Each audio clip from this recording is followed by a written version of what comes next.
اس واقعے کے 3 سال بعد ابو الحسن پہلا مسلمان تھا جسے تجارت کا ارادہ اور تبلیغ کا شوق اس دور افتادہ جزیرے تک لے آیا۔ کئی ہفتوں کے سفر کے بعد ایک صبح ابو الحسن اور اس کے ساتھی جہاز پر کھڑے سراندیپ کے سرسبز ساحل کی طرف دیکھ رہے تھے۔ بندرگاہ کے قریب مرد، عورتیں اور بچے کشتیوں پر سوار ہو کر اور چند تیرتے ہوئے لوگ جہاز کے استقبال کو نکلے۔ ایک کشتی پر ابو الحسن کو جزیرے کے سیاہ فام اور نیم عریاں عورتوں کے درمیان ایک اجنبی صورت دکھائی دی۔ اس کا رنگ سرخ و سفید اور شکل و صورت جزیرے کے باشندوں سے بہت مختلف تھی۔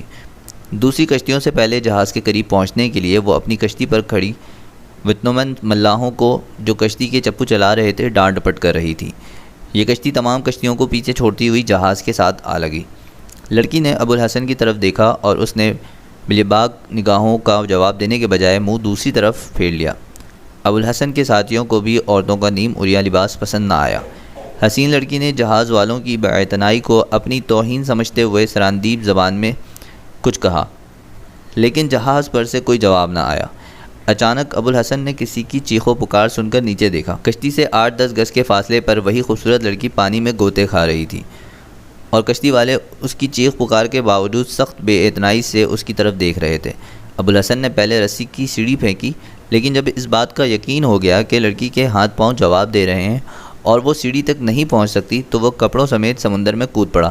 لیکن لڑکی اچانک پانی میں غائب ہو گئی اور وہ پریشان ہو کر ادھر ادھر دیکھنے لگا۔ اتنی دیر میں بہت سی کشتیاں جہاز کے گرد جمع ہو چکی تھیں اور جزیرے کے باشندے کہکہا لگا رہے تھے۔ ابو الحسن نے 3 مرتبہ غوطہ لگانے کے بعد دل برداشتہ ہو کر سیڑھی کی رسی پکڑ لی اور وہ جہاز پر چڑھنے کا ارادہ کر رہا تھا کہ اوپر سے اس کا ساتھی چلانے لگا، وہ ادھر ہے، جہاز کی دوسری طرف، وہ ڈوب رہی ہے، شاید کسی مچھلی نے پکڑ رکھا ہے۔ مقامی مردوں عورتوں نے پھر کہکہا لگایا۔ ابو الحسن لڑکی کے جہاز کی دوسری طرف پہنچنے کی وجہ نہ سمجھ سکا۔ تشویش اور حیرانی کے ملے جلے جذبات کے ساتھ اس نے جلد ہی پھر غوطہ لگایا اور جہاز کے نیچے سے گزرتا ہوا دوسری طرف پہنچ گیا۔ وہاں کوئی نہ تھا اور اوپر سے اس کا وہی ساتھی شور مچا رہا تھا۔ وہ ڈوب گئی، اسے مچھلی نگل گئی۔ ابو الحسن مایوس ہو کر پھر دوسری طرف پہنچا۔ اس دفعہ لوگوں کے کہکہوں میں اس کے ساتھی بھی شریک تھے اور ایک عرب نے کہا، آپ آ جائیے، وہ آپ سے بہتر تیر سکتی ہے۔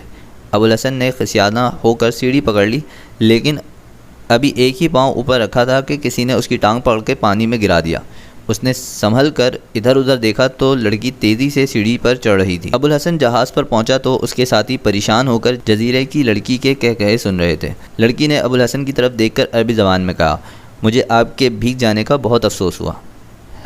لڑکی کے منہ سے عربی کی الفاظ سن کر سب کی نگاہیں اس پر جم کے رہ گئیں۔ ابو الحسن نے پوچھا، کیا تم عرب ہو؟ لڑکی نے ایک طرف سر جھکا کر دونوں ہاتھوں سے اپنے سر کے بالوں کا پانی نچوڑتے ہوئے جواب دیا، ہاں میں عرب ہوں، ایک مدت سے ہم عربوں کے جہاز کی راہ دیکھا کرتے تھے، میں آپ کو خوش آمدید کہتی ہوں، آپ کیا مال لائیں؟ ایک عرب لڑکی کو اس لباس میں دیکھنا ابو الحسن اور اس کے ساتھیوں کے لیے ناقابل برداشت تھا۔ وہ پریشان ہو کر ایک دوسرے کی طرف دیکھ رہے تھے۔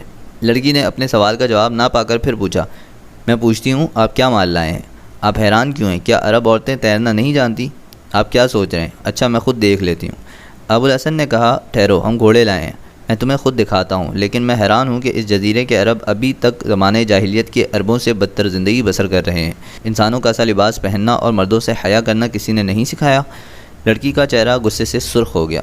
اس نے جواب دیا، کیا یہ انسانوں کا لباس نہیں ہے؟ نہیں، معلوم ہوتا ہے کہ تمہارے گھر تک اسلام کی روشنی ابھی تک نہیں آئی۔ یہ کہہ کر ابو الحسن نے ایک جبہ اٹھایا اور لڑکی کے کندھوں پر ڈال کر بولا، اب تم ہمارا جہاز دیکھ سکتی ہو۔ لڑکی نے ابو الحسن کے الفاظ سے زیادہ اس کی شخصیت سے مرعوب ہو کر اپنے عریاں بازوؤں اور پنڈلیوں کو جبے میں چھپا لیا۔ ابو الحسن کی پونجی 50 عربی گھوڑے تھے۔ لڑکی نے یکی بعد دیگرے تمام گھوڑوں کا معائنہ کیا اور ایک گھوڑے کے پیٹھ پر ہاتھ رکھ کر بولی، میں یہ خریدوں گی، اس کی قیمت کیا ہے؟ ابو الحسن نے کہا، تم میں ابھی تک عربوں کی ایک خصوصیت باقی ہے، یہی گھوڑا ان سب سے بہترین ہے، لیکن تم نہ اس کی قیمت ادا کر سکو گی اور نہ یہ عورتوں کی سواری کے قابل ہے۔ یہ جس قدر خوبصورت اور تیز رفتار ہے اسی قدر منہ زور بھی ہے۔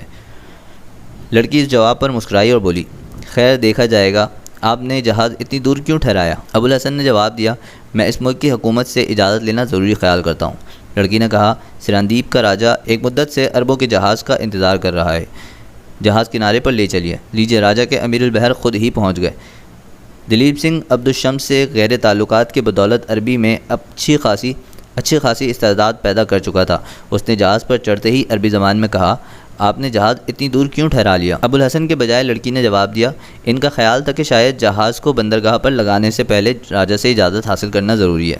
دلیپ سنگھ نے جواب دیا، مہاراج آپ کو دیکھ کر بہت خوش ہوں گے۔ لڑکی نے کہا، میں جاتی ہوں، لیکن اس بات کا خیال رہے کہ وہ سفید گھوڑا میرا ہے اور میں اس کے منہ مانگے دام دوں گی۔ یہ کہہ کر لڑکی نے جبہ اتار کر ایک عرب کے کندھوں پر پھینک دیا اور بھاگ کر سمندر میں چھلانگ لگا دی۔